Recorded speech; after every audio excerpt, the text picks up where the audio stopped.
Good afternoon from the 104.5 The Zone Studios. I'm Ross Johnston. Week 10 in the NFL kicks off tonight as the Miami Dolphins host the Baltimore Ravens in a battle of two-win teams. Lamar Jackson is expected to play for Baltimore, and you can listen to Westwood One's coverage of the game right here on The Zone with kickoff set for 7:15 Central. Pete Thamel reports that Nebraska head football coach Matt Rhule has agreed to a 2-year contract extension this morning, which will take him through the 2032 season. The contract also includes a $15 million buyout, which removes him from the available jobs in this coaching cycle.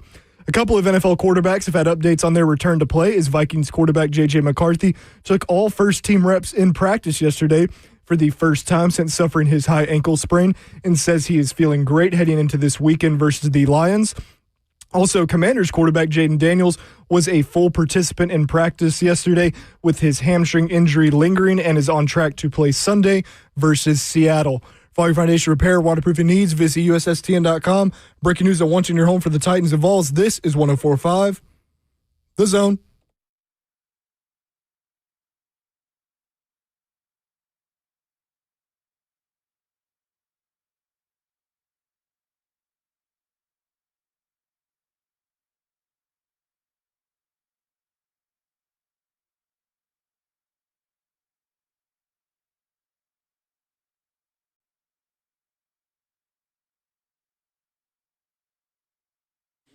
Cover 2 with Blaine Bishop and Zach Lyons here on 104.5 The Zone, powered by All Four Seasons Garage Door.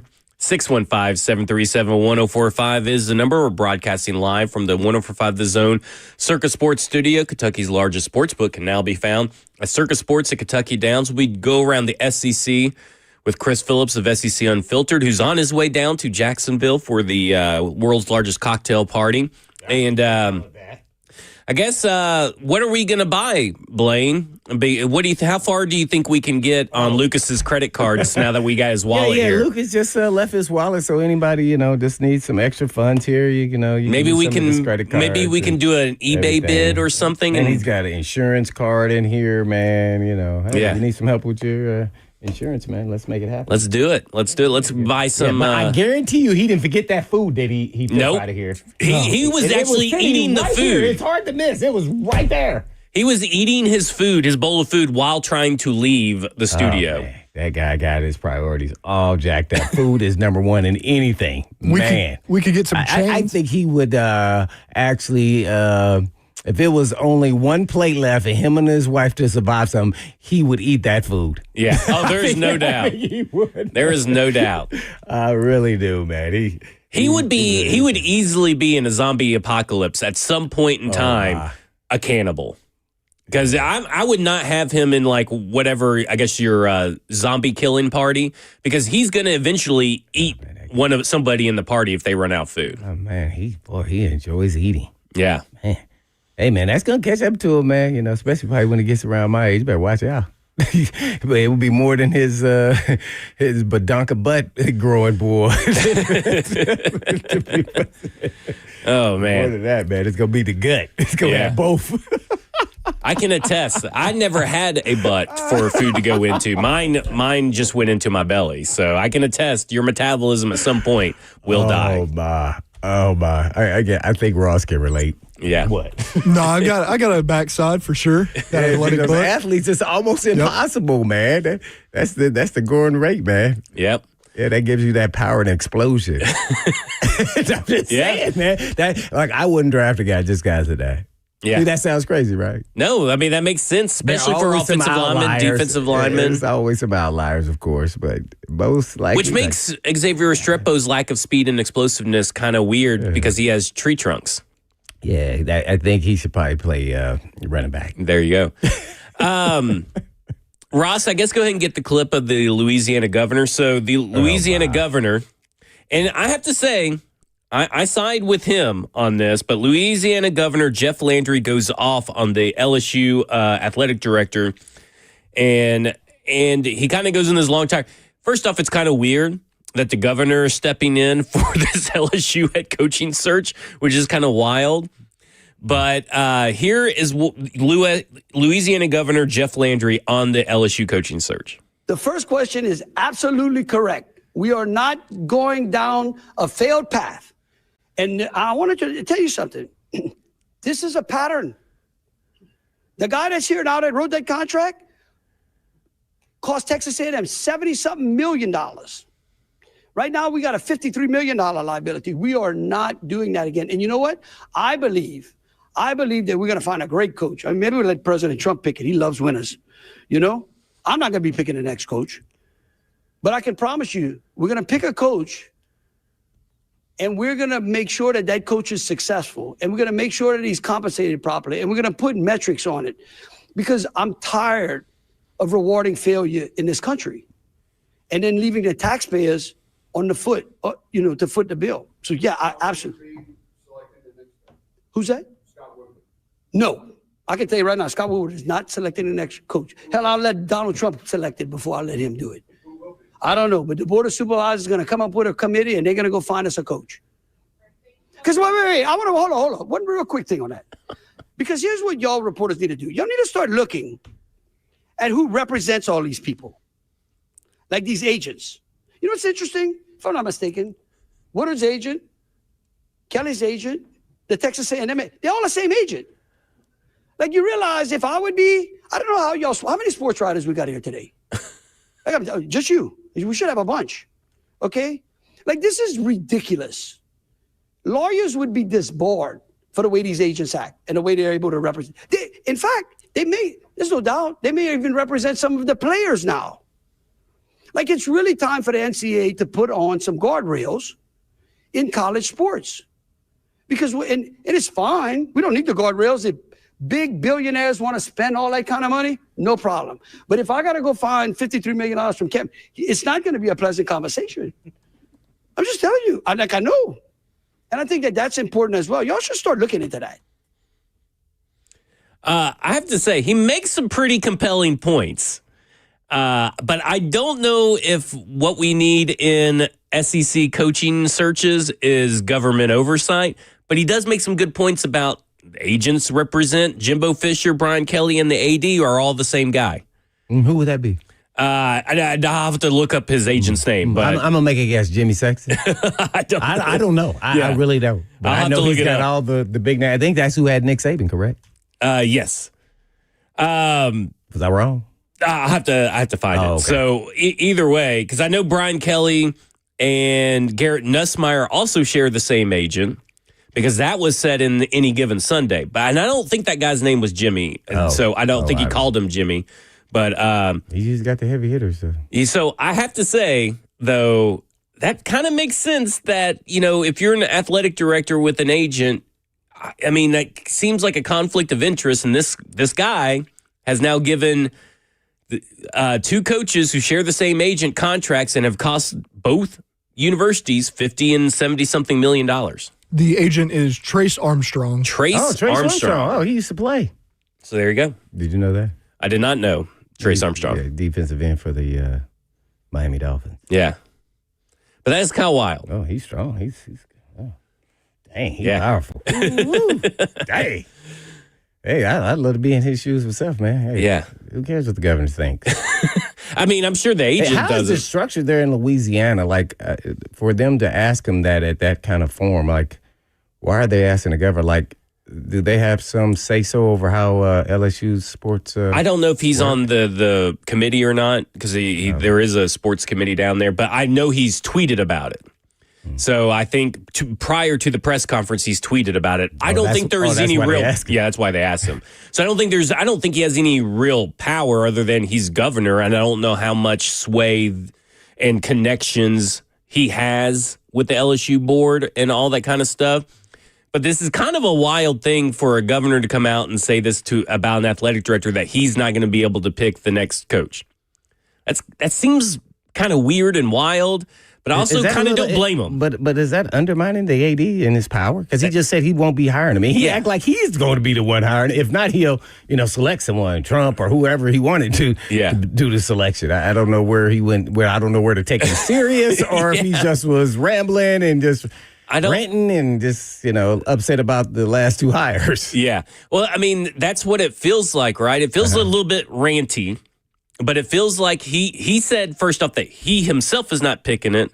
Then he says that also later on in the rant, the athletic director's not picking it. And they said that it's going to be like a board or a collective. And they're going to use all these, I think he said algorithms or something like that. And metrics, I think is what he said. And they're going to hire as a collective the next head coach, which means that the athletic director pretty much has no power. But I also don't know if they can do that. I guess that really falls onto the board of the LSU, the board of directors at LSU, and what they can and can't do. Typically, the structure is the AD has a list, and then he kind of takes it up to the board. Then after he narrows it down, I would assume. But that was weird. I heard that yesterday. Yeah, that was very weird. And like I said, I don't necessarily disagree with some of the points that he made. I mean, obviously, this athletic director, Jimbo Fisher, Brian Kelly, two massive contracts that had massive repercussions, but you don't give out these massive contracts expecting failure. Like, you expect Brian Kelly to have been better than what he was. And you expected Jimbo Fisher to be better than what he was. Now, they weren't, and you got to pay for that. But I guess down in Louisiana, he mentioned that the taxpayers are going to have to foot the bill for some of that or whatever. I'd never heard that before. I've never heard anybody say that either. I guess he's factoring in stuff that pays into college and all this kind of stuff. That seems like a very broad way to phrase that, in my opinion. But again, I don't know much about the Louisiana government's, how they spend their tax dollars. Yeah. Yeah, so, hey, everybody's entitled to an opinion. I guess so. I mean, it's the world we live in.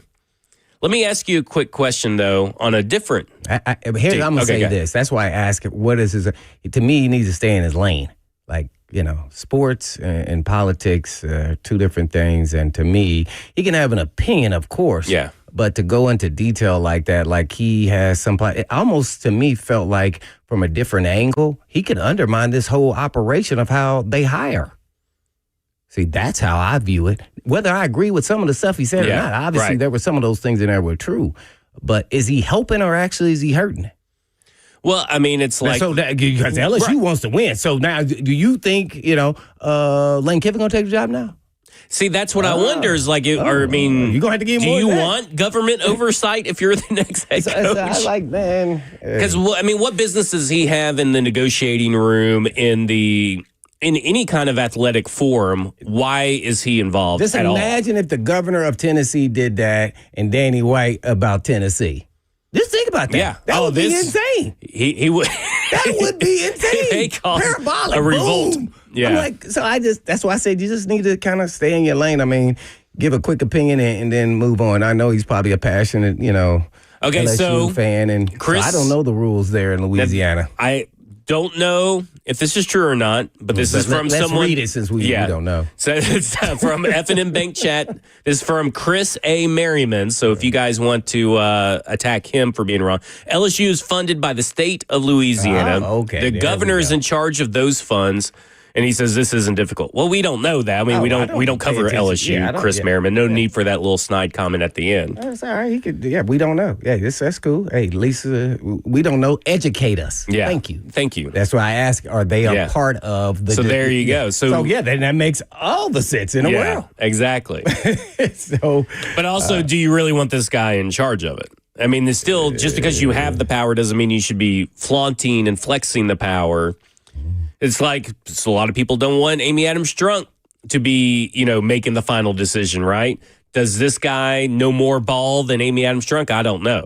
I don't know what this level of ball knower this. He definitely sounds passionate about giving up money, and then they want to win. So, but he could just be like all the Alabama fans that wanted to win the Powerball to buy out, Kalen DeBoer. He may not know anything about ball, or maybe want to act too hasty, or may not want to pay what a coach is worth. I have no idea. But I don't either. That structure there, that's kind of interesting. How many other states are like that? I don't know. We'll have to Google it and find out. Hey. I thought you may know off the top of your head. No, I don't know anything about that guy. Government, I only got room for sports, not government oversight on universities and stuff. So let's go to Shane in Nashville. Shane, you're on with Blaine and Zach.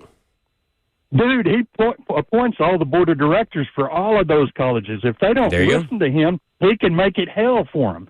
There you go. Where all that stuff comes in. He could get rid of the actual board. If he goes to the actual board and they don't listen to him, damn, they're screwed. You know, they're pissing in their own soup. So should they listen to him? That's the thing. Oh, well, we know how the structure That's a totally works. different question. Yeah. That's just, if you like your job, you should probably listen to him. But, if you don't, then screw it. Do what you want. All right, there you go. They said Louisiana is different. They hold, like, the sheriff's department or... Yeah, they got the parishes and all that stuff. Oh, wow. Oh, no, man. That's some old crazy, spooky stuff down there, voodoo stuff. You don't want to screw with the voodoo stuff. Oh, no, you don't move to Louisiana. It's just SEC football, man. It's different. It is. Well, it's But that definitely ain't SEC. trending That's in a different direction I right think now. That's Louisiana's right there. I mean, this could also change how other governors and stuff do it in other states if allowed. You get what I'm saying? This is a bad, in my mind, while he had some good reasonings and good ideas and good statements, this is setting up a bigger problem in other schools nationwide. Because there are other governors who think they know best about football things and athletic director matters are going to start overstepping as well. Yeah, that's what I said. Because for whatever you want to say, whether he has the power or not, this seems like an overstep and an overreach from a football perspective. Yeah, well, if he got all the power, Well, it's like step wherever you want. Yeah, but I mean, you can't stop it. I know that's what it sounded like. I knew something was up. I was like, "How is this guy saying? What's the structure here in Louisiana?" But it's just like, obviously the Trump thing was a joke, but like, who is he gonna pick? Like, I don't know. He said his who does name he a couple know? times. I don't know, man. Yeah. I don't know, man. All right, coming up next, we'll go around the SEC with Chris Phillips of SEC Unfiltered. This is Cover 2 with Blaine Bishop and Zach Lyons here on 104.5 The Zone.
Cover 2 with Blaine Bishop and Zach Lyons here on 104.5 The Zone, powered by All Four Seasons Garage Door. And let's go straight to the phones and go around the SEC with Chris Phillips of SEC Unfiltered. And Chris is on his way to Jacksonville for the world's largest cocktail party. You got your cocktail attire.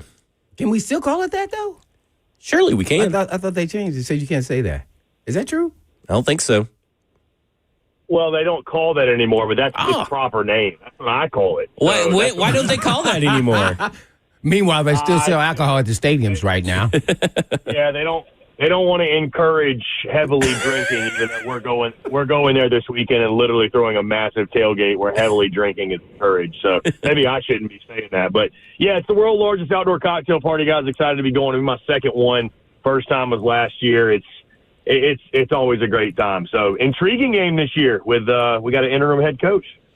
So, I mean, you kind of talked about, maybe you wouldn't be surprised by Florida keeping this closer than what people think. Talk about this Florida-Georgia matchup. Well, I just think there's hope in the unknown if you're Florida, right? I mean, it's a new era. No longer do you have Billy Napier at the helm. It's now Billy Gonzalez, the interim head coach. What does it look like from a play calling standpoint? I think there's beauty in the unknown. There also could be some negative, right? This team played really hard for Billy Napier, and is there some checkout? Is there some quit?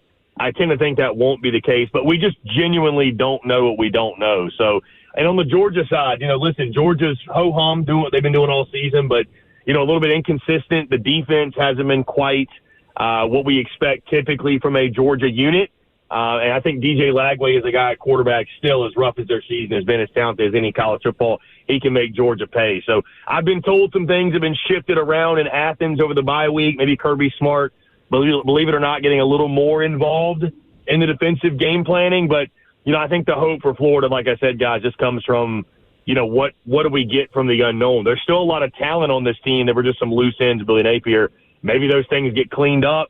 They're going to go throw the kitchen sink at the dogs, and maybe this results in a close game. Heck, this game was close last year with that team that Florida fielded and, Billy Napier at the helm. So expect the unexpected in a rivalry game. All right, so we got to talk about this LSU situation. Obviously, Brian Kelly is fired. The governor has come out and spoken about that he's going to be involved, and basically the AD has no power. Kind of a crazy press conference. Kind of give us a 411 on everything that you've heard.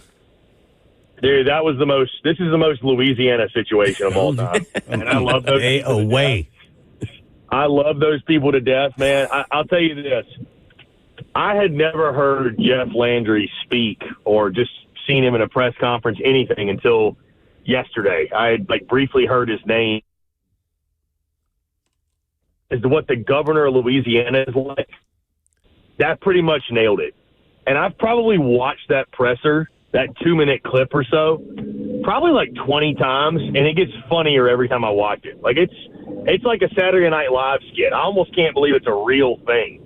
When he's talking about maybe we should let Trump pick the next head coach. I'm like, this can't be for real. This can't be serious. But right. He's very for real and very serious. I mean, it's a bit of a mess. When the governor's getting this involved in the state institutions or the biggest school in that state, he has gone out and said, Scott Ward, hey, he is not going to be hiring the next head football coach at LSU, citing obviously he is the one that put Jimbo Fisher in place at A&M, put Brian Kelly in place at LSU, and that resulted in the two biggest buyouts in college football history. So it is a bit of a mess. The thing you got to worry about, because, see, it's funny from the 30,000-foot view vantage point. It's funny if you're not a fan of LSU. You know who's not laughing? LSU people aren't laughing. Lane Kiffin's probably not laughing. Dan Lanning's probably not laughing. Anybody they're targeting probably doesn't think it's very funny, because these coaches, they want alignment, right? Alignment is a buzzword you're going to hear over the next couple of weeks, and something that's really important. These guys want to know who they're working for. They want to know, who's in their corner, who's in their circle, what have you. Something like this red tape that's going up, we like to call it red tape, it's not a positive. It does not help you get Lane Kiffin, which is, I know for a fact, who LSU wants to go get. They are all aboard the Lane train right now trying to get him there. I don't think this helps you from that standpoint to land him. So, yeah, it's a big pitch at 10 over that circus, guys. It's a big you-know-what show. I'll just say that. So who do you think that they will attract? If you mentioned a few names there that would be high on the list. I've also heard Joe Brady as a guy that's high on the list. And Ed Orgeron wants to come back. I mean, it's obviously still LSU, but now with the governor involved, how does that change their pool of candidates and who you think would be the best hire for them? In the immediate short term, it doesn't change anything for them. It's Lane Kiffin or bust for LSU, guys. And again, I know this on good authority from people that I know that cover LSU, that talk to people within the program, that know people on the board, stuff like that. Like, this isn't just what some random fan has to say. It's Lane Kiffin or bust. Here's the positive I was told this morning about all this. Apparently, Lane Kiffin was not a big fan of Scott Woodward anyways, the athletic director. You might ask yourself, well, why would that be the case? Apparently, Lane wanted this job back in 2021, and Scott Woodward told him to kick rocks. So I don't think Lane Kiffin would be shedding a tear all that much that Scott Woodward is either, number one, we know he's not going to be involved in the coaching search, but number two, Scott Woodward might not even have a job at LSU anymore. I don't think that's going to break Lane Kiffin's heart. So, again, there's some things, there's some hoops to jump through, and there's some things to navigate. Like, I don't know how many other jobs in college football you'd probably say to yourself as a coach, hey, I need to sit down with the governor and figure out what this relationship is going to be like. But like you said, it's still LSU. That's the thing you can fall back on. It's still LSU. I still think it's Lane Kiffin or bust for them. They're going to make him say no, guys. They're going to give him an offer he almost can't refuse. They're going to call Dan Lanning. I've been told they're going to call Dan Lanning at Oregon. Hey, let's just check in and see how happy he really is up there in the Northwest, freezing cold, 40 degrees. He's a Southern guy, man. So, Phil Knight's not going to be here forever, So they're going to check in on him. And then the other names I've heard, I've heard Joe Brady also, but Kenny Dillingham at Arizona State, Brent Key at Georgia Tech. John Summerall at Tulane has popped up, guys. I don't see any way it happens. I don't see any way it happens. I just think LSU is far too prideful to go hire the guy at the G5 school in the state. I don't see it ever happening. But there's a lot of pressure now on Jeff Landry. Again, talking to my LSU folks, a lot of pressure on him to go get Lane Kiffin, because if this all of a sudden backfires and what you did actually does hurt them and they don't get the guy they wanted to get, it's going to fall back on Jeff Landry. Guys, what's so unique about this, I've never seen a coaching search or anything in college athletics or college football specifically with this many political ties to it. Like, LSU people are talking about, if this costs them getting Lane Kiffin, it's going to cost Jeff Landry his seat as the governor. Again, I'm not trying to get political, but it's like, it is wild how there's so many layers to this that you don't get anywhere else. And like I said, only in Louisiana.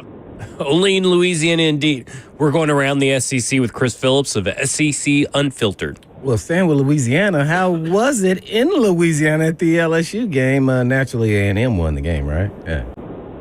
Yeah, Baton Rouge was fun up until about the start of the third quarter, and then it went downhill very, very fast. But no, Baton Rouge is always a great time. Love those folks down there. That's the thing about Louisiana folks. If you embrace them, they'll embrace you back. And it's very easy for us to do. We had a great time.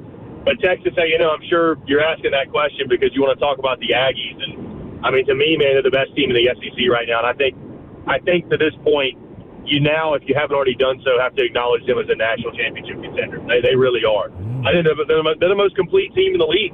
I mean, they're the least flawed team in the league, right? Just top to bottom. They've got it all. Marcel Reed like a superstar in that game against LSU. Talked about the offensive line all season, big physical veteran group. They're loaded at running back. They're loaded at receiver. And on the other side, it's a Mike Elko defense led by Cassius Howell and Torian York, two of the most fearsome players in the SEC. Again, Mike Elko leading the way. Yeah, A&M's for real, guys. I mean, the Texas 8-4 jokes. Everybody got them in the preseason, and I wasn't a believer. I just needed to see it, but it was never a doubt from a talent perspective. It was a doubt from, hey, A&M, this is what you do every single year perspective. But This looks like new A&M to me, guys. There's been a culture shift. Mike Elko's culture setting in, and I think it very well could lead to a trip to Atlanta for the Aggies. And I mean, who knows? Maybe a deep run in the playoff, maybe win a national championship. I really want to get your breakdown on Marcel Reed and what he is maybe as a prospect, because I'm just kind of looking at an NFL prospect. He's a local kid from here, went to NBA, and fabulous human being, coach's son. So, I just love to know what your thoughts on him, and even why isn't a little more hype around him? Yeah, it's a good question. Marcel Reed is a guy, watching the person. First off, he's a great athlete. I mean, he's an incredible athlete. What he did to LSU on the ground, he's been doing that all season. But I think he's come a long way as a passer in regards to layering the football. His overall just touch and accuracy, I think, has improved from a season ago. That was the big thing we were looking for, to see him take the next step forward. I don't think he's going to be one of those, first day guys. I think he's probably a third or fourth rounder, something like that. But I think could turn into a franchise player for the right situation. But, no, I mean, Marcel Reed's got all the talent in the world. Like you said, he seems like he's a great leader.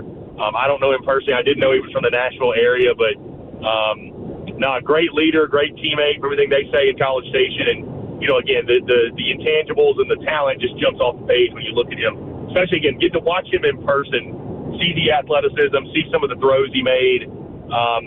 Like any quarterback, there's things you can nitpick, you can pick apart a little bit. Sometimes the decision-making isn't great, isn't quite where you'd want it to be. Maybe he's taking some risks. Sometimes he shouldn't. But, yeah, I think as a guy, as an NFL prospect, I think he can I don't think he's like a day one starter in the league. Mm-hmm. But I think down the road in the right situation, I think he can make an impact.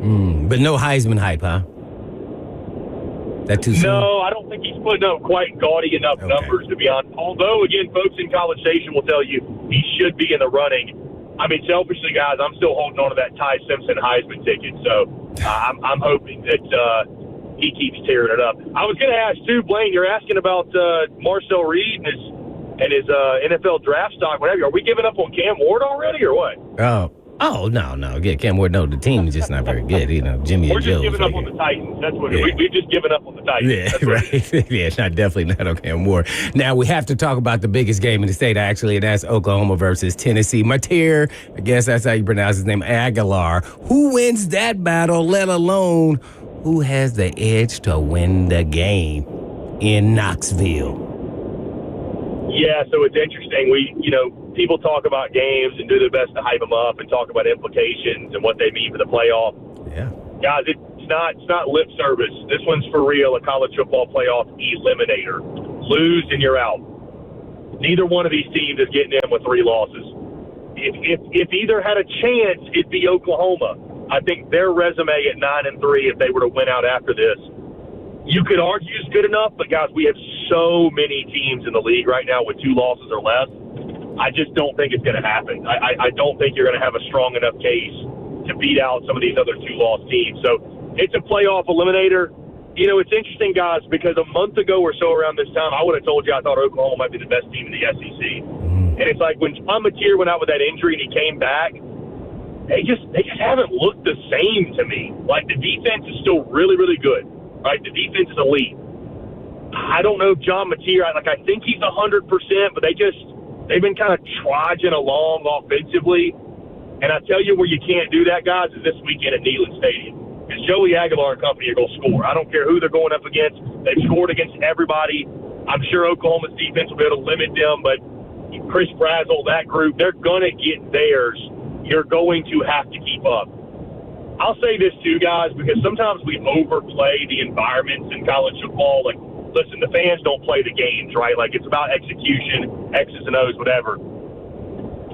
But I'll tell you this, I don't think Oklahoma's truly prepared for what they're walking into Saturday night.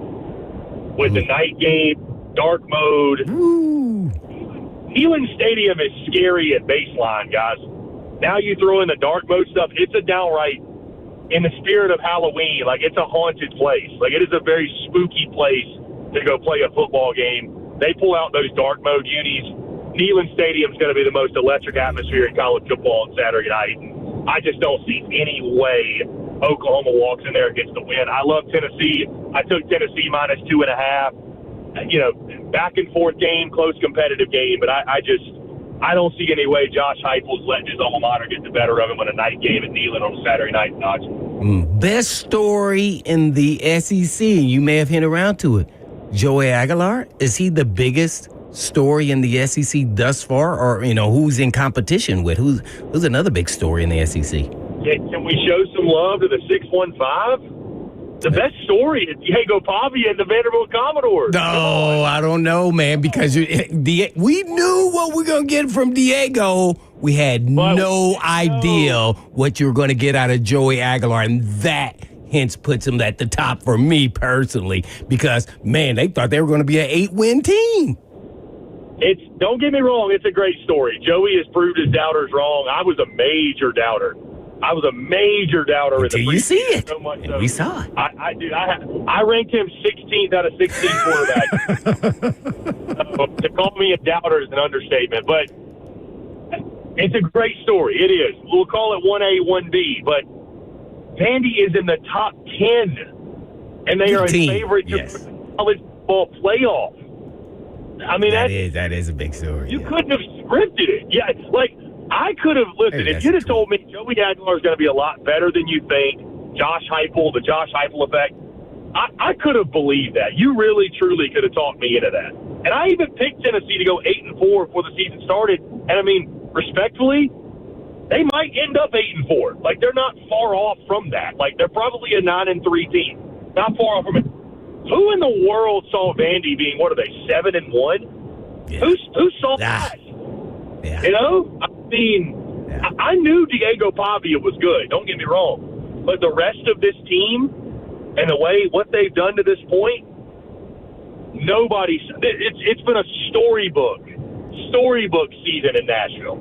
Storybook season. So to me, that's the best story of the season. That's the coolest story. And if Vandy's to complete this thing and make the playoff, it'd be build the statue. Build the Diego Pavia statue outside of first base. Well, since we talk about Vandy, naturally my wife was a graduate from there. Vandy is at Texas. What's going to happen here? Is the real Texas going to stand up? If not, Diego make them sit down.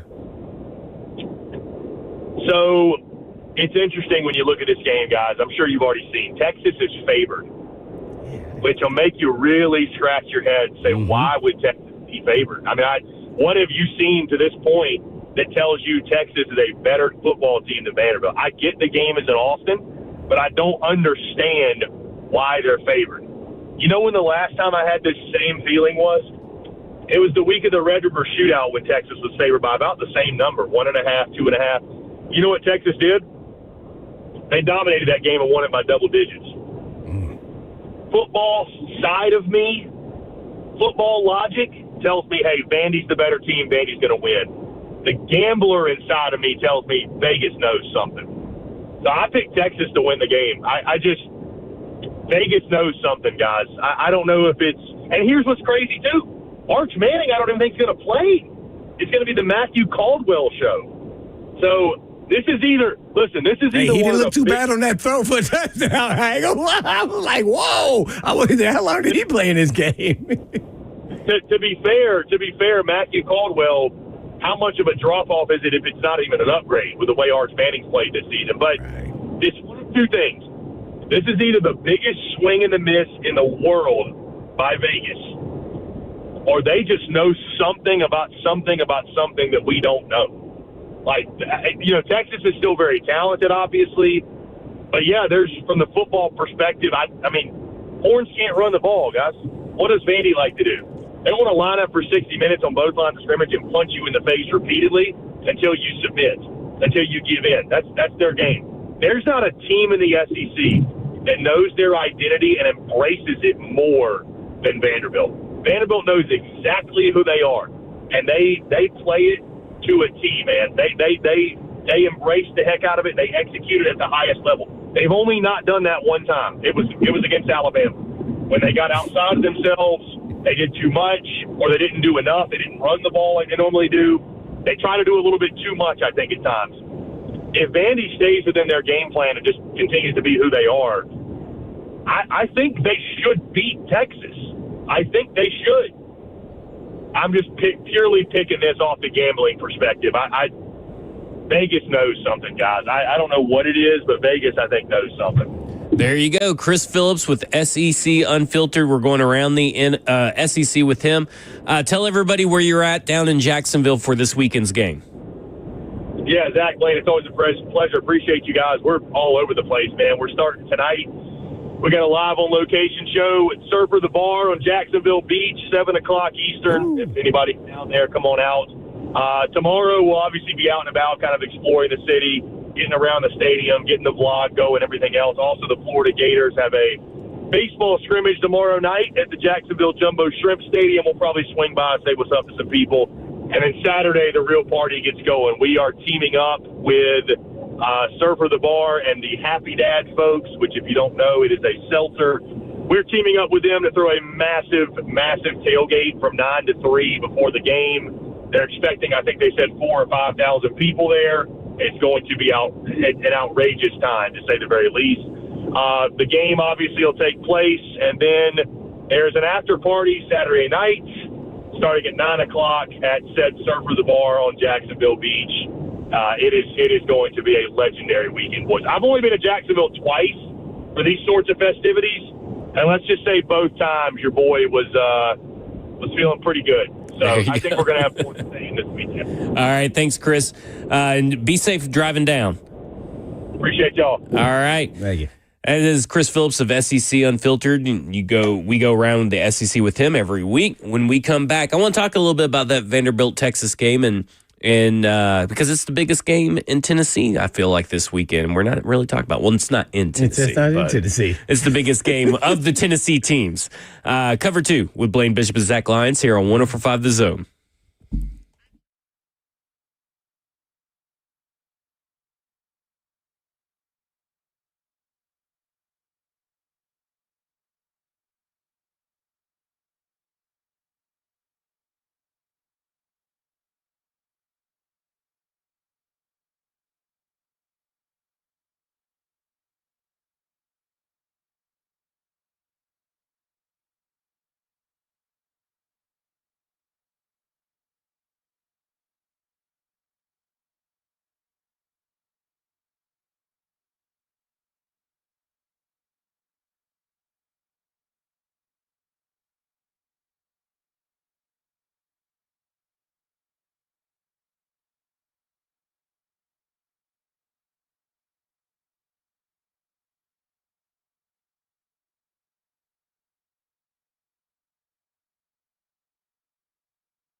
Cover 2 with Blaine Bishop and Zach Lyons here on 104.5 The Zone, powered by all Four Seasons Garage Stores. 615-737-1045 is the number.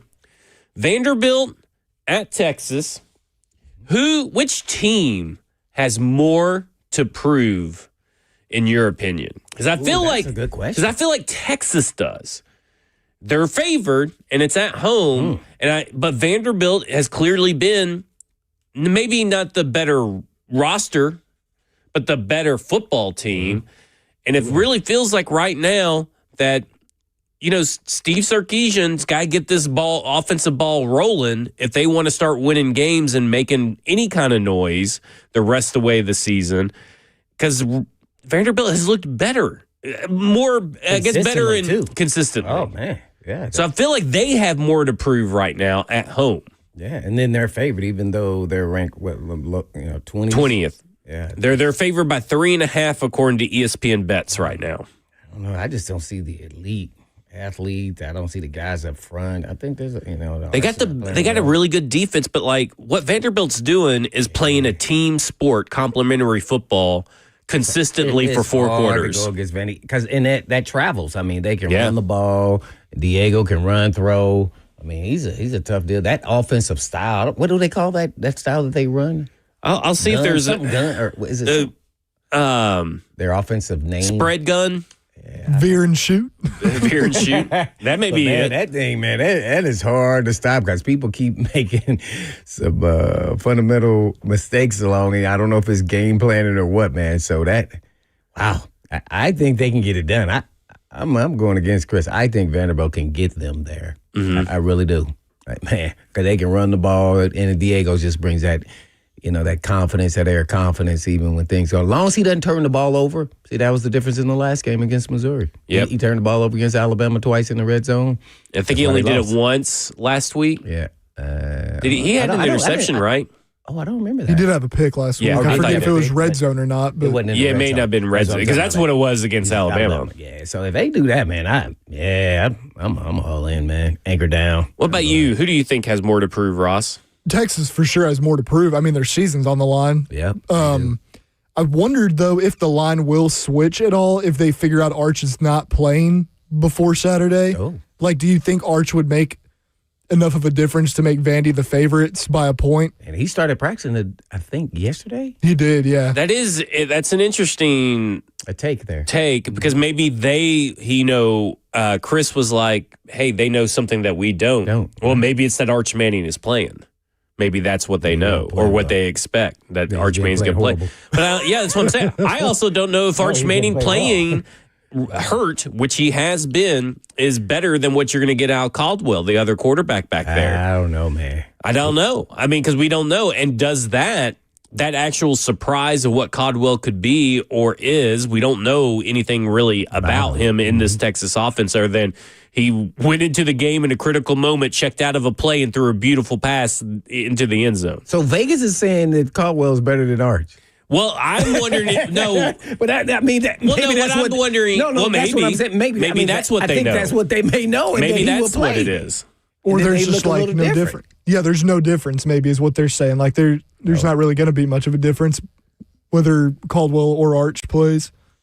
Dang. Yeah. That's just crazy to hear that, man.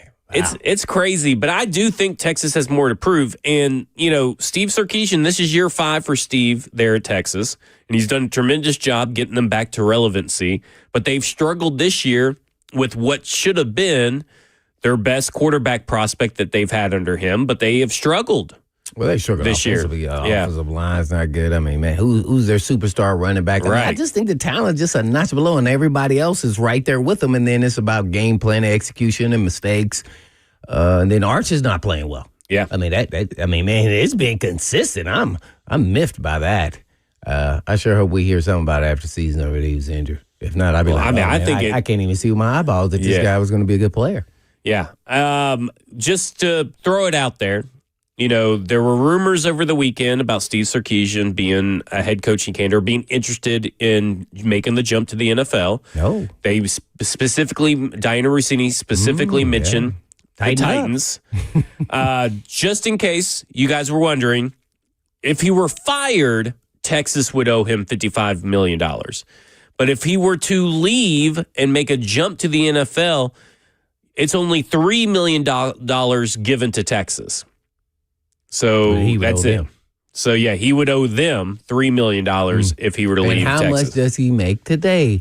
Well, Zachary? he makes, like I said, $55 million. No, but I'm on per year. It's 10-something million per year. That's what I'm getting at. And Yeah. how much would he make as a Titans head coach? I have no clue, People but not gonna be much. stunned. Oh, it's pro. You make more. No. No, they're like $5 million no. max. Yeah. You maybe make. He'd probably make about what he'd have to pay off. Yeah, Like if he left, probably would make more. But I will say this: Yeah, I think you make 5 or 6. Amy Adams Strunk is a University of Texas alumni. Just want to throw that out there. Let's not forget. Yeah. But I do find that name popping up interesting. He disputed the reports very aggressively. Oh my God! And here's what he had to say. He was pissed. NFL, do you have interest in the NFL? Do you? I'd love to touch on this, so bear with me for a second, because it really pisses me off that one person can make a report that in turn the entire media sports world runs with as factual, to the point of my agency and my agents have to put a statement out that they never have done. Historically, CAA, Jimmy Sexton, and Ed Manowitz have never do that. But I had to do that to protect my locker room and my team. And I thought it was absolutely ridiculous. I thought it was completely unprofessional of that person to put that report out. And the fact that everybody ran with it is borderline embarrassing for the media. And I respect what you guys do. I really do. And everybody else. But the fact that everybody ran that as truth is really embarrassing. Okay, so I've got a small circle when I make decisions on what I do and what I don't do, and nobody would speak on my behalf without me knowing. And so where that report came from, I'd love to talk to that person because it's absolutely ridiculous. Do you believe it? Because, I mean, we've heard coaches say that before, but never in that manner. Usually it's like, oh, yeah, those reports are ridiculous. I'm not making the jump. This was very aggressive about the reporting and denies it pretty hard, but he did mention his agent, your boy, Jimmy Sexton, his agent. I knew he was out there. I don't know if I believe him or not. I mean, I want to believe him for him to get upset. But, you know, he may be upset more because he's afraid that his team may, quit on him. Yeah. So he had to go have a team meeting about it. Like, I'm not going anywhere. So I think it was more of that. But, yeah, I told you, I think I want to be the media police. I think, man, do they pay? I think I could, man. Where'd you get that from, Diana? Where'd you get that? I was going to say, maybe he's upset, like, you guys weren't supposed to tell them that until after the season. Right. Yeah. I don't know. You're not supposed to pump the brakes. Because now if you go and interview, you're technically going back on what you just said. That clip's going to get played all the time. Every time he's mentioned that he's going to get interviewed for a job in the NFL, that clip will play, especially if it's this cycle, obviously. Right. And if he doesn't then get the job, they're going to play that clip again. Like, I mean, you got to be, to your point, Blaine, you have said this numerous times, you got to be careful what you put out in the media. Because everything is forever now. Yeah, and then he was referencing what pissed him off is that everybody ran with it like it was fact. I mean, well, she did say in fact that he was interested in the job. Yeah. She didn't say he was interviewing. She just said he would be interested. And that was, I guess, spread around at the owners' meeting because that was the same week as this owners' meeting. So it's hard to. Listen, Diana's gotten some things wrong. Yeah. But in this kind of instance, and who it's involved, and when it came out, I think there's a little bit of truth to that. We'll talk more about the Tennessee Titans when we come back. This is Cover 2 with Blaine Bishop and Zach Lyons here on 104.5 The Zone.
Selling your home can be stressful, but it doesn't have to be. Get a guaranteed offer from Mark Spain Real Estate. There are no showings, no open houses, no stress. Work with the #1 real estate team in the U.S. and close with confidence. Go to markspain.com today.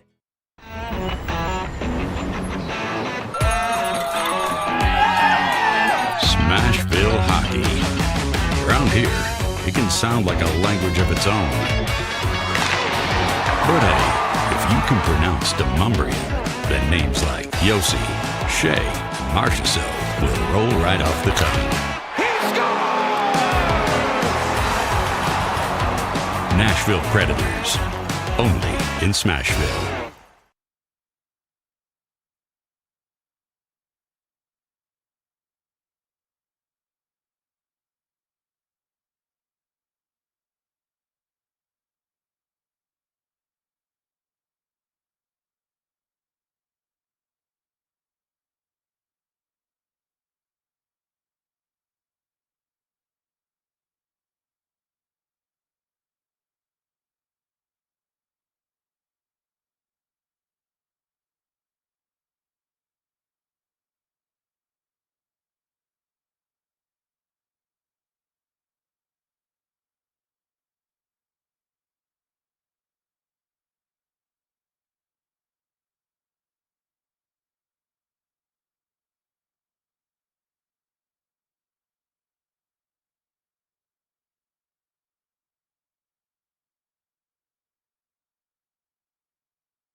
Cover 2 with Blaine Bishop and Zach Lyons here on 104.5 The Zone. Powered by all Four Seasons Garage Doors. 615-737-1045 is the number. Of course, we're broadcasting live from the 104.5 The Zone Circus Sports Studio. Kentucky's largest sports book can now be found in Kentucky Downs with Circus Sports. And like coming up later this in about let's say 9 minutes, we'll be giving away a pair of Tennessee Titans tickets for the game on Sunday. And they're club tickets, according to what I was told. So, unless Ross is wrong, but they are club tickets. Well, yeah, because they know Ross is going to be up in the club. Yeah, he's up in the club. Just copied and pasted what was on this sheet. So there you go. We got to start putting you on the video here, man, so everybody can see your lovely locks and all that food you be eating back there. I was on it on Buck's show, and the locks. Oh, were you? They were flowing. They got chopped the other day, but they were flowing. Oh, okay. Someone asked yesterday what Ross looks like, and I said he looks like every college baseball player you hated. He put you to bed in that deep voice, and I mean, man, yeah, man, you want to put something with that voice, man. We got to see your face, man, every now and then. You got to put yourself up there, man. Make sure you put yourself right in the middle too. I'll figure out how Bert's done it on their show, and we can maybe add it to this show. Yeah, don't we checking? That means you're gonna have to turn on the lights. Man, yeah, I know. You like it in the dark. No, it looks good even if it's dark a little bit. I was hoping for just a little bit more lights. It's enough lighting. It's not enough light. But I do kind of like just lurking in the background now. Yep. And then bring up that deep voice. I mean, scare me, man. I'm always jumping over That's there. right, Blaine. We haven't actually talked about Steve Sarkisian as a coaching candidate. I know we just talked about last segment. For good reason. Okay, so you would be out? You would be completely out? Now, obviously, let's say money out. Let's not worry about money right now. Okay. But would you be out on Steve Sarkisian, Ross? I would, yes. Ross in the dark? Why? Well, one, first-time NFL head coach. Do not want that with the current state of this roster and organization. Also, two, like, I just don't see it being a fit. Like, are we sure Sark's an NFL guy? Like, that's a transitional thing, right? For a college coach to jump to the NFL when it's, I know college is more professional now, but like, it's true professional. It's grown men compared to college kids.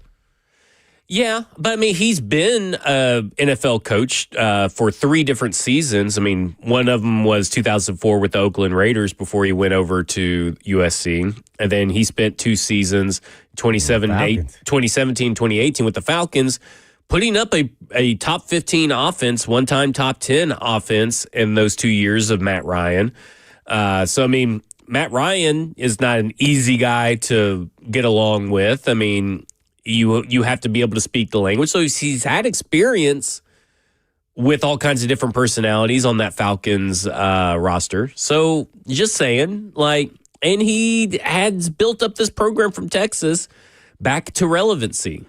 I mean, I'm not saying that he's my top pick or anything, but you could do a lot worse than Steve Sarkisian, it feels like. I'm always interested because I've never been in this situation. When a coach is making, let's just say, $10 million, and he has to now, let's just say, pay cut. Maybe if he gets the head job in the NFL, he had to make, $6 million, I don't know, to get the start. I don't know if it would be more, but he is a first-time head coach, to your point, Ross, in the National Football League. But I think he comes with a little more experience than what we're talking about when we were hiring, Brian Callahan. Right. I think it's totally different. We've seen what it can look like, so I would be open to that for sure. Interviewing him, absolutely. So yeah. It may be something to it, as you were kind of wink, nod. He's at Texas, and Amy Adams Strunk is a graduate of Texas. So you just never know how far that goes. With that, horns up or down. You never know. So I don't know, man. Something about Sark, they haven't had the mojo, and it's always about the Jimmies and the Joes this year for whatever reason on offense. I don't know why, but I kind of like Sark. I don't know why. I've never met him. I just knew the coaching ranks of, how sharp he is, and then how he got back on the snide after he had a fall and a hiccup there with USC. And hold on real quick. Someone keeps calling in. We're putting you on hold. Could you stay on the line? I mean, for the 3rd or 4th time, someone keeps hanging up on us. I kind of, he would be intriguing for me to sit down and have a conversation with, especially when you have a, fascinating talent like Cam Ward at quarterback. So. Yeah, I would be open to, I would interview him. My question for y'all just with Sark right now is like, and this might not be the best question for us to answer, but like, how much of this season for Texas, with it being kind of a down year compared to expectations, do we think is on him? Because I feel like it all gets put on Arch, but like Sark is the head coach. Do you think he deserves some of that criticism for them absolutely likely missing the playoffs this year? Probably. I think he deserves it, and I think some of it's probably due to recruiting, right? I mean, not saying that recruiting has been terrible in Texas, but you've had a big roster drain now 2 years in a row. You were able to overcome the roster drain last year. Now you've had another roster drain, and you didn't have all the pieces together. A lot of this is on the quarterback as far as what it looks like on the field, because the defense has looked very good. Oh, yeah. But you think their O-line is doing their job? No, but the drain, right? You lost both your tackles last year. But they are in Texas. They supposed to reboot really quick. Yeah, that's where it comes into play is like, okay, you should have had a better plan than what you've had. Yeah, I definitely think they should have played much better, let alone Arch. So I would say it always goes to the head coach and the quarterback. Yeah. I mean, and it's just like the NFL, right? I mean, that's pretty much who you mainly blame in most situations is that. And here's why I say I would be open. See, I told you all circumstances are different because he can relate to the young players, and this is a young team. Mm-hmm. It will be based off how they're ripping the Band-Aid off. Right. So it will be a really young team. So that'll be someone that they are familiar with seeing and probably can relate to. And, coming from college, I think he can maybe get them, a little pumped up. We won't see these lulls during the second half. So you just never know and you how won't that lack works. Creativity. Right, because he's one of the best creative minds on offense in the college game. And I'm looking at that second year that he was offensive coordinator. Yeah, that Falcons year, I mean, they put up 6,226 yards of offense. Wow. I don't know if they've put up that much in the last two, and I bet that by the end of this year plus last year, I don't know if the Titans have even matched that. That's sixth best in the league that year. And then 414 points that year.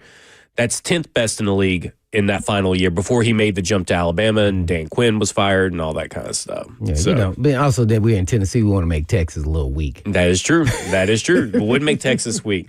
And to your point, what we kind of talked about, I believe it was yesterday we talked about this. We've talked about it numerous times, but I think the most recent one was yesterday. These college kids are pros. Yes, they are 18 and 19-year-olds, but they're getting paid like professionals. They are getting treated like professionals. Now, practices are ran different, and there's different other rules and everything. But him being able to handle professional players or relate to professional players does not really. I don't think he's going to have that issue. No, I don't either. And I think he will relate a little bit more. And, we must not forget, and I kind of mentioned it, that when he had, at USC and he had that, alcohol incident, and that's why he had to reboot and go to Saban and get it. You could talk about how you failed and you made mistakes. So, nobody's perfect. So I kind of like that. And then he's picked himself up and now has done tremendous with his career, let alone all those things off the field and as far as coaching. So, as we know of today. So, that's something you have to bring up in the interview. Yep. There's no question about that. So, yeah, if he does interview, remember he denied it. Yeah.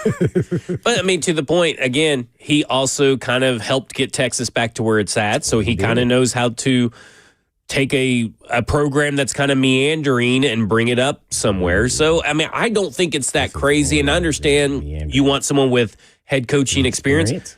Coaching at Texas in the SEC is, I know it's different than the NFL. And the way they're playing, too, also. And the way they're playing, 5 years doing that. That style. It's more just the state of our roster, though, to me. Well, no matter who you got, your roster is going to suck. Now, to your point, is he going to be a force multiplier? Maybe not. But again, I don't know of many. If you're expecting a big jump in wins outside of whatever you're going to double, whether if it's a 1-win season this year or 2-win season this year, you get 2 or 4 next year. I don't think you're going to find a guy that's going to come into this team where the roster's at and be at 8 wins, 9 wins next year. But maybe here's the question we need to ask, just generally to the fan base. And Ross, because I would know, who would get the fan base, and let's also say the team, excited on a hire? Just if you could pick anybody out there to coach the Tennessee Titans, who would you get excited about? Ooh, let's do it.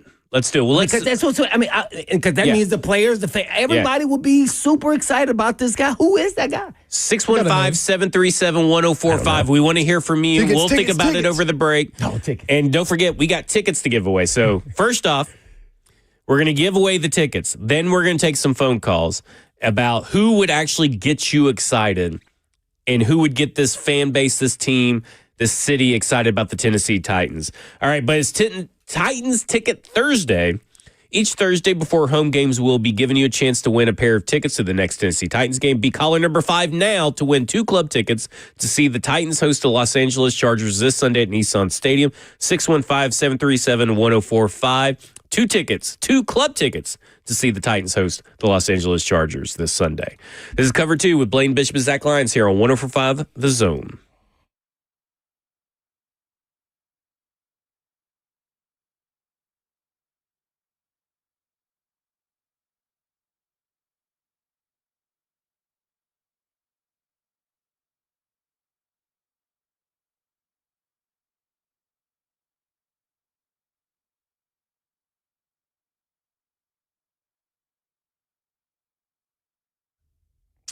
You might not know this, but there's an auto repair company that pays its mechanics more than any other repair shops they know of in this area.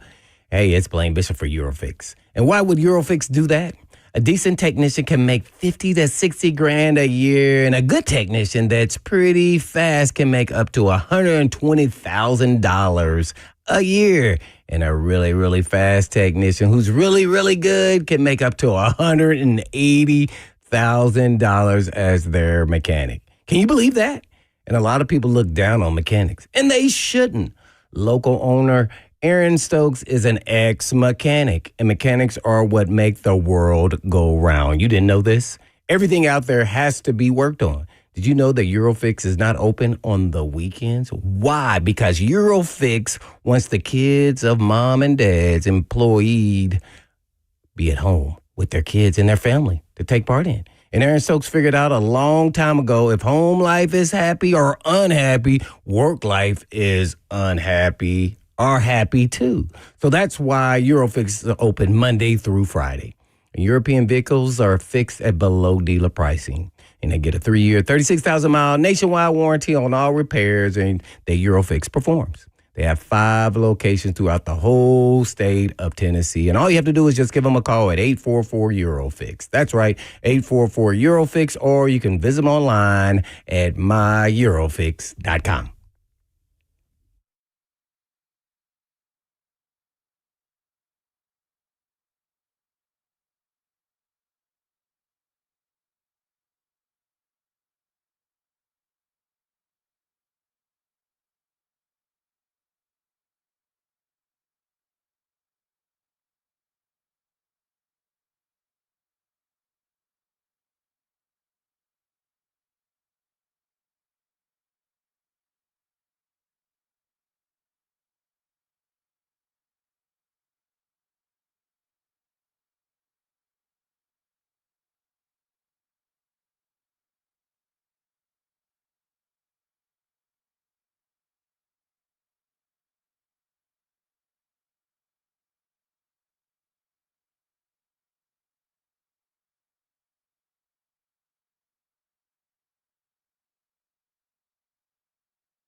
Cover 2 with Blaine Bishop and Zach Lyons here on 104.5 The Zone, powered by All Four Seasons Garage Doors. 615-737-1045 is the number.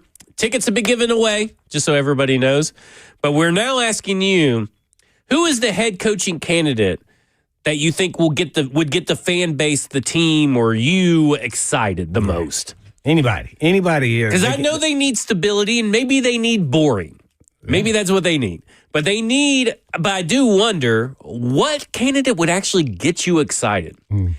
And my projection is that I think there's two names that would get the fan base excited. Not necessarily me excited, but get the fan base excited.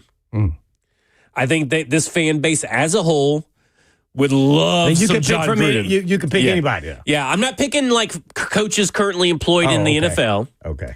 But I think that John Gruden would make this fan base as a whole so happy and so excited. I would personally hate it.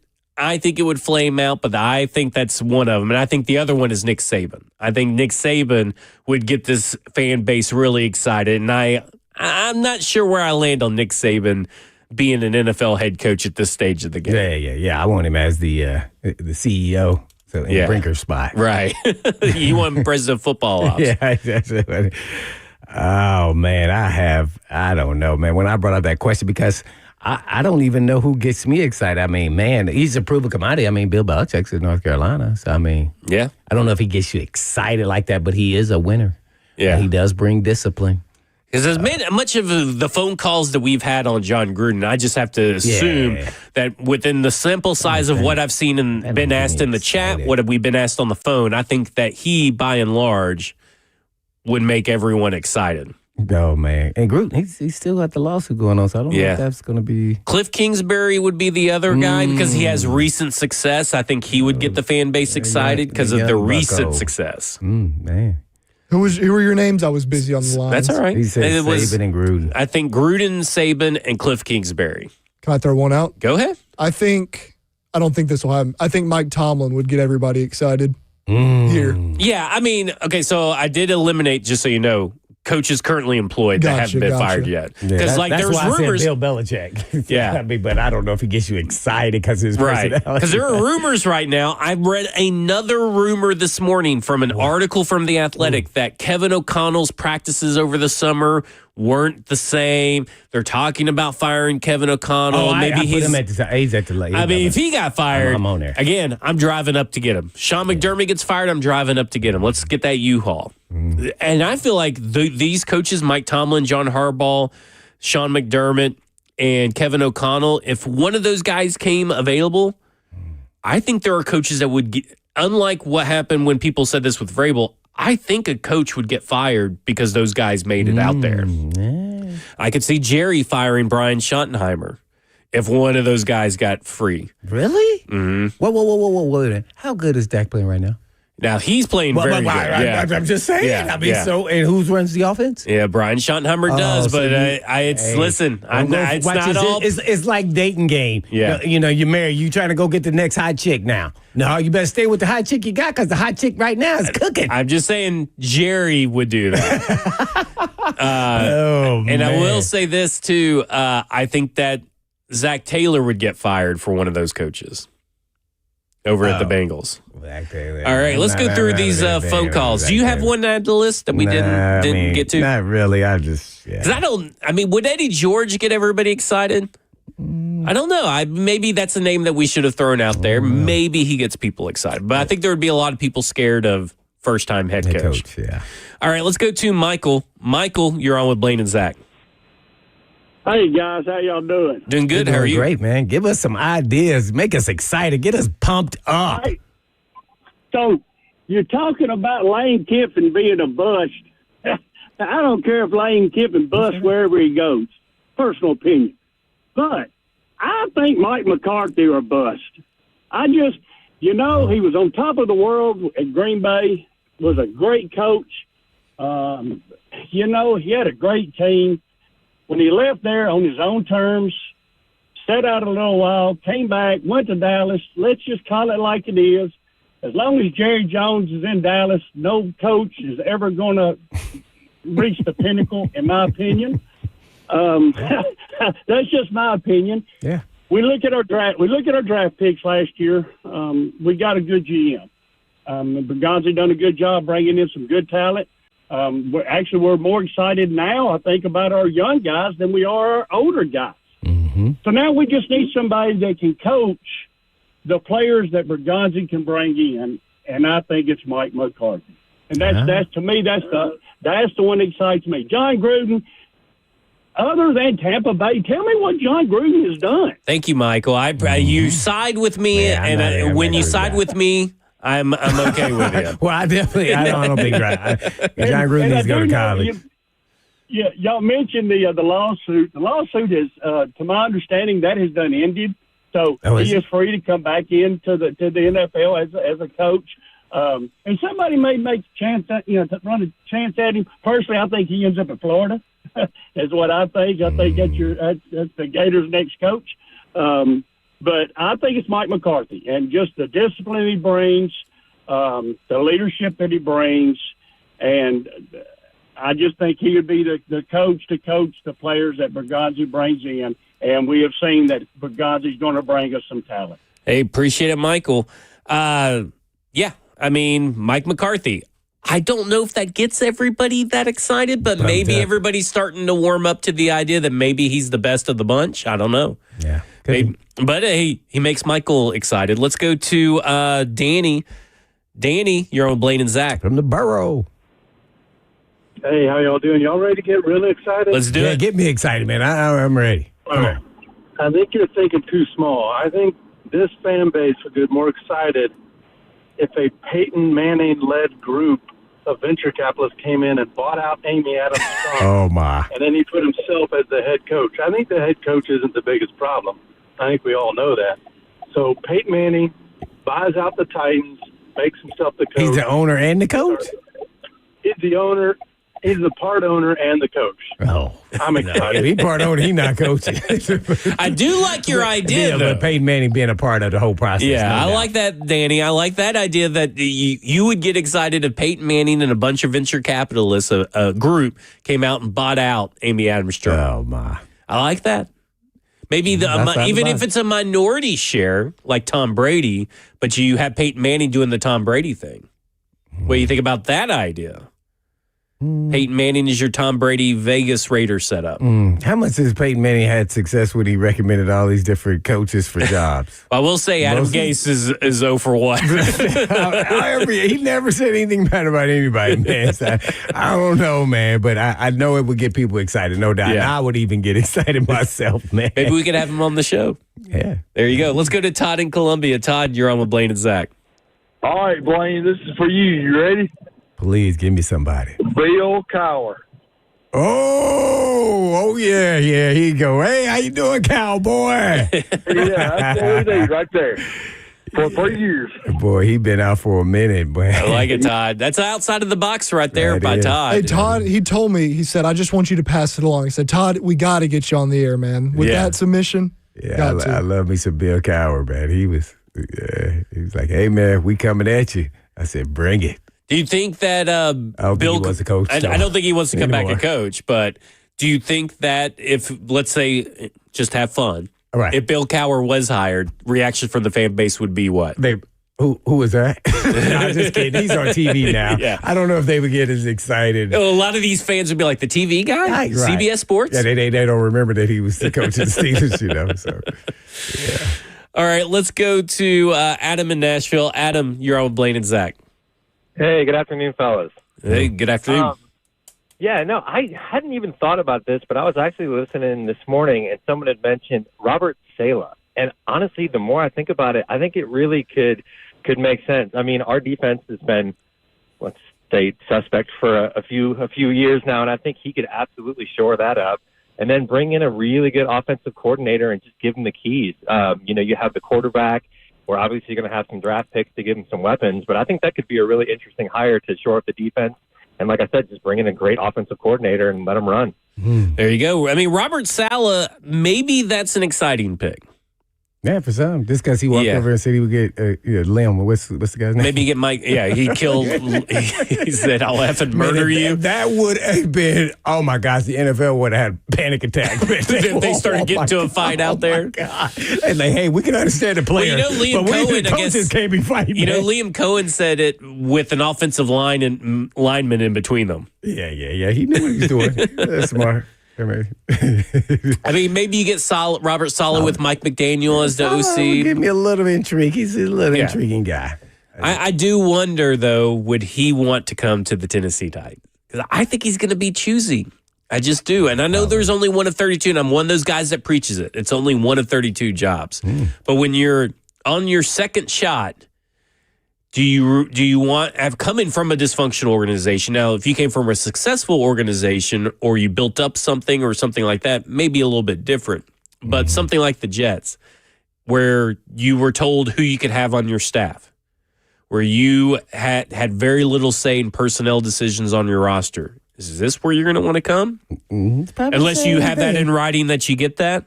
That's the thing. It's going to be a little bit the same, I'm sure. Yep. Let's go to Alex in Mount Juliet. Alex, you're on with Blaine and Zach. Hey, guys. I've got two, one for the offense and one for the defense. I think we just keep missing out on all the hot coordinator candidates. And I know you want a head coach, a previous head coach, but if we don't get Joe Brady for the offensive side or Jesse Minter, I feel like one of those would be a really good, get the fan base kind of excited deal. So you do think that Jesse Minter is a big enough name to get everybody? Joe Brady, I should have probably put him on our list, but you think Jesse Minter, Alex, is a big enough name for everybody to really get excited? For this being a defensive-oriented franchise, we've usually gone that route. I would like him, but Joe Brady's probably the bigger name. Right. Because I would like to keep an offensive-minded guy. If that way we don't lose our head coach or lose our offensive coordinator when we have a head coach. You know what I'm trying to say? Yeah, we'll see. Jesse Minter is the DC with the Chargers. Yeah, we'll see a lot. Listen, you guys are just shut down our offense. You'd be like, hey man, that guy could go. You may not know who Jesse Minter is now, but I guarantee Titans fans will after Sunday. Oh man, if they shut him out just blanket him, I'm like, whoa, what is going on?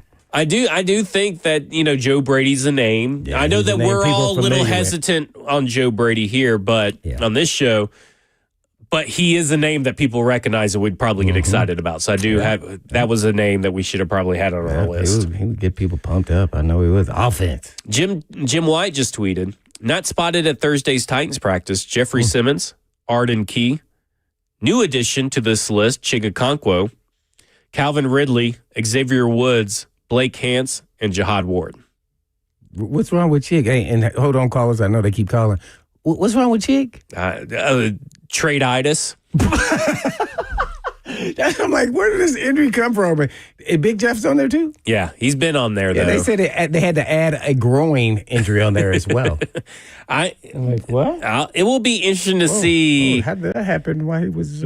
Because, one thing that we were going to talk about, which we kind of got derailed, which the show usually does, and then that's good. I like it when we get derailed. It's a little fun. Was like, who's going to play their last game on Sunday for the Tennessee Titans? Whose final Titans game is it? That's what we're going to do tomorrow. Yeah, that's what we'll talk about that tomorrow. We'll talk about it on Sunday because I'm doing a pregame and postgame show with you guys on Sunday. So we'll talk about that tomorrow and all that kind of stuff. Let's keep going to the phones. Let's go to Greg. Greg, you're on with Blaine and Zach. Guys, I already have the answer for your future coach is going to be Jim Bob Cooter. Oh, I knew. Listen, my Colts are breaking records, and a lot of it, Shane Steichen is a genius, but Jim Bob Cooter is just as much a part of what they do, and you see that every week. You see that in their game planning, and he's a genius. He's been in the league for a long, long time. I think they need an offensive-minded coach. I really do. They've had all these defensive-minded coaches. They need to change it up. Why not do something new?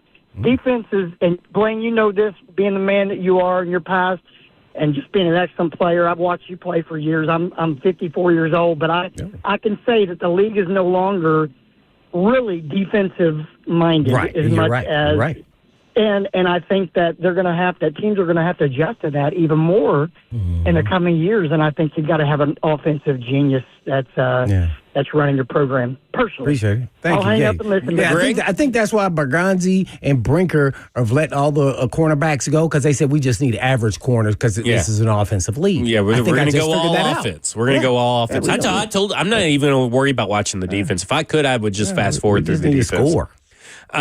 Jim Bob Cooter was the guy. Remember when I had my 38 list and I was coming up with my top 5? Jim Bob Cooter. 38 list of coaches. He made it to the top 10. Jim Bob Cooter did. He did. And here's why. Born Fayetteville, Tennessee. Right, I told you he went to Tennessee. Went to high school, Fayetteville, Tennessee. Went to play quarterback at college at Tennessee, like you just said. Graduate assistant at Tennessee. So just saying.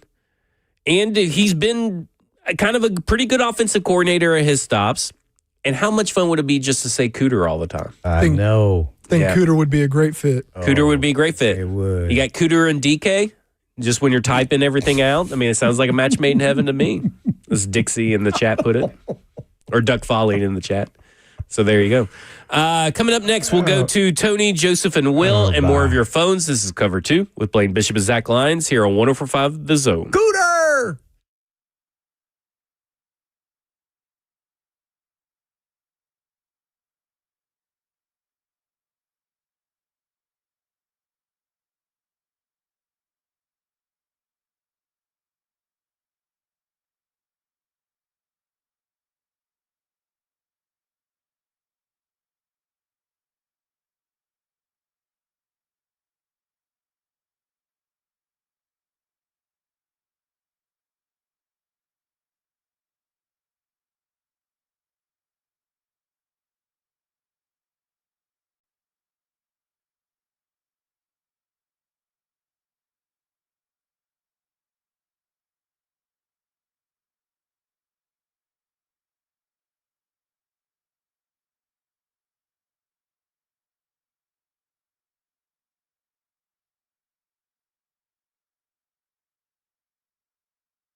Cover 2 with Blaine Bishop and Zach Lyons here on 105 The Zone, powered by all Four Seasons Garage Doors, 615-737-1045. What head coach would get you or you think get the fans excited? 615-737-1045 is the number. Just real quick, imagine Cam Ward takes the snap, drops back to pass. Deep shot to Chimere Dike. The crowd goes wild. Titans make the playoffs in Jim Bob Cooter's first year, and the whole stadium goes, Cooter, Cooter, Cooter, Cooter. Yeah. I don't know. I think we stumbled onto something here with this old Jim Bob Cooter stuff. What's this thing they do? This fan gave me this idea when they go, whoo, at the stadium. Oh, yeah, the first down? Yeah, or something. I don't know. He said they need to stop that. Yeah. Cooter. Yeah, he said they should go two-tone blue. There you go. That's what he said. They should say instead of that. And people are not big fans of the I'm just saying that part. In-game situations going on. But, I mean, Jim Bob Cooter could get really everybody going. The Cooter could get everybody going. That's what I've heard. I laugh every time. We're just going to keep talking about Jim Bob Cooter, even though he likely will not be a candidate, and just keep bringing him up because it's fun to say. Work up and get all these jokes. Never know. All right, let's go out to Mount Juliet where we have Tony. Tony, you're on with Blaine and Zach. Hey, guys. Appreciate y'all having me in. Funny enough, my first name is actually Tony Bob, so I can get on with the Jim Bob Cooter. There you go. Hey, this isn't Dukes of Hazzard, so I'm not going there with this. I think we need an offensive-minded coach that knows how to win without defense, and what better place to go for that than somebody that coached in the Big 12 and followed a circus like Mike Leach and was successful. I think we need Cliff Kingsbury in here, man. If we brought Cliff Kingsbury in, got an offensive-minded guy, he knows how to win. He's got the experience as a head coach, too. It didn't work out very well the first time around, but I don't know that wasn't the situation he was in more than his mind as a coach. I don't know what you guys think about that, but that would get me excited. I think Cliff Kingsbury would probably be like the most realistic candidate that could be successful, but also get the fan base excited. I think he could do it. And he's still kind of a young head coach if he got the opportunity, so he kind of would probably be okay with not having a lot of say-so on the picks. Yeah. Ross, during commercial break, I came back in, and you got Blaine all excited with the name. So give us a name. I said curveball. I said curveball. Outside the box. Yeah. And I don't think I'm the only one that said this or floated this, but Titans are coming out the tunnel. Who's getting the boys going? Marcus Freeman from Notre Dame. Ooh, I do like that one. His buyout's so expensive, I know they can't afford it, but I like Marcus Freeman. I would like him. I like that one. Let's go to Joseph. Joseph, you're on with the Blaine and Zach. What's up, y'all? Love the show. I appreciate you guys having me on. No problem. Thank you. So head coach, I think I've got a head coach and defensive coordinator because he's going to bring his own D coordinator. But I got Mario Cristobal. Miami. Mario Cristobal. I wonder reunited with Cam. Would that get people excited? Mario Cristobal and he's doing still good stuff down there with Carson Beck. Mm-hmm. You got the ties to Cam Ward. Would that be a guy that would get people excited? I wouldn't be too opposed to that because he worked on the Alabama staff, correct? If I can recall. He was the assistant head coach, offensive line, and run game coordinator. Yeah, somebody who understands the trenches. Had some success over there in Oregon. Mm-hmm. Well, we had that, Blaine. Yeah. We had somebody that understood trenches. Nah, that's what y'all said. I don't go by what people say. The proof's always in the pudding.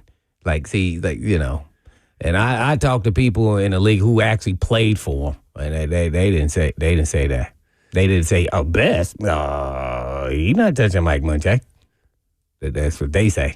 Yeah, I'll say that. Mike Munchak has done more with worse for sure. They done said that. Let's go to Will and Franklin. Will, you're on with Blaine and Zach. Hey, guys, I got the answer. All right. And it's out of the box. Let's bring Saturday to Sunday. Jeff Saturday. You You had me on the edge of the table, too, right here, man. We were excited. He sold it well. You did a great job, man. You're a great storyteller, man. Yeah. You got me. I was like, I'm ready. Like, who's it going to be? Who's it going to be? You know, someone outside the box. We haven't heard it yet. And he said Jeff Saturday. Bring Saturday to Sunday. All right. Let's go to Campus Dog. Campus Dog, you're on with Blaine and Zach. Hey, guys. Appreciate taking my call. Here's my suggestion. We bring Jeff Fisher in as the president. He hires Eddie George as head coach, Derek Mason as his offensive coordinator, and Blaine the hitman for defense. Whoa, we're doomed. That's a dream, but I like the caller before with Mike McCarthy, that thought of riding the ship and get it going. He's older, but maybe he could groom somebody or make the job more attractive after 3 or 4 years and got Cam Ward right and bring somebody in. I think we need some stability. That was just my 2 cents. Gotcha. I'll hang up and listen. Yeah, I think that, I think Mike McCarthy seemed like this. When I brought up Mike McCarthy, it feels like a month ago when all this went down, fans were hating it. And now it feels like a lot of these fans are kind of coming around to some Mike McCarthy. Yeah, because it brings stability. I mean, you know what you're getting. And he may not be the guy that gets you to the playoffs, but he can potentially turn into that. But you know he's at least going to make you a competitive team. Yeah. And that's kind of a safe play. And it may not happen the first year, right? Like, I mean, that's what we got to understand. I really don't think there's any coach, even if it's maybe it's Mike Tomlin that can do it. If he were fired, because we've seen him never have a losing season. You know what I'm saying? Like, if Harbaugh's not at the Ravens, I wouldn't put anything by. He is woo. Yeah, so I would have to say, because we've seen John Harbaugh have losing seasons. We've never seen Mike Tomlin have one. So maybe he's the one coach that could come in year one and make sure you don't have a losing season. Well, that means we go 8-9 or 9-8. 9-8. Hey, listen, I'll take 9-8 all day long. The noise is building around Tomlin right now, too. Like, more and more with the defensive performance they've been having. And he's a defensive guy, correct? Yeah. Him and Terrell Austin, I believe, their defensive coordinator. They've been getting it via Twitter, at least. Well, the standard in Pittsburgh is a little bit different, so they're upset that they're on 9-8 and been ousted the first round, over and over again. So that's where they. And sometimes you just get to a point where you wear out your welcome, right? Like it kind of happened for Jeff Fisher. At some just point like your message gets a little gets a little. I don't know if that's where they're at there with ownership. Yeah, I don't either. Let's go to Steve in Nashville to close us out. Steve, you're on with Blaine and Zach. I'm closing you out. So, perfect scenario. You bring in Jason Garrett as the head coach because he's got head coaching experience. Guess who I bring in as my offensive coordinator? Who's that? If this doesn't get everybody excited and off their seats, they're nuts. Peyton Manning. Jason Garrett. Why would he leave the booth making like $20 million to be an offensive coordinator? Because you're also going to give him ownership. Oh, well, then you might as well give him the head coach, did he? You got to learn it first. Have a good one. There you go. All right. I will say this. We haven't talked a lot about Jason Garrett as a potential coaching candidate, and for good reason.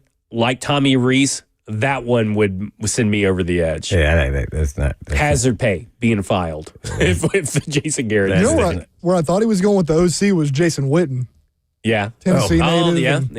Yeah. Coaching experience. I'm not with the Jason Garrett. Yeah, Jason Garrett. I just cannot get behind that as a hire. That's like, I'll tell you this. I'd rather have John Gruden than Jason Garrett. Because at least John Gruden will at least be fun. I don't know. I like some of the curveball ones, the Freeman and Mario Cristobal. Yeah. If we're going to take some flyers, why not? I mean, if we're going to talk about Steve Sarkisian, right? A college coach, I mean, you might as well include some of the other college coaches. I know there's a lot, big Dan Lanning contingent out there. Yeah. The problem with all those guys that they all got it pretty good.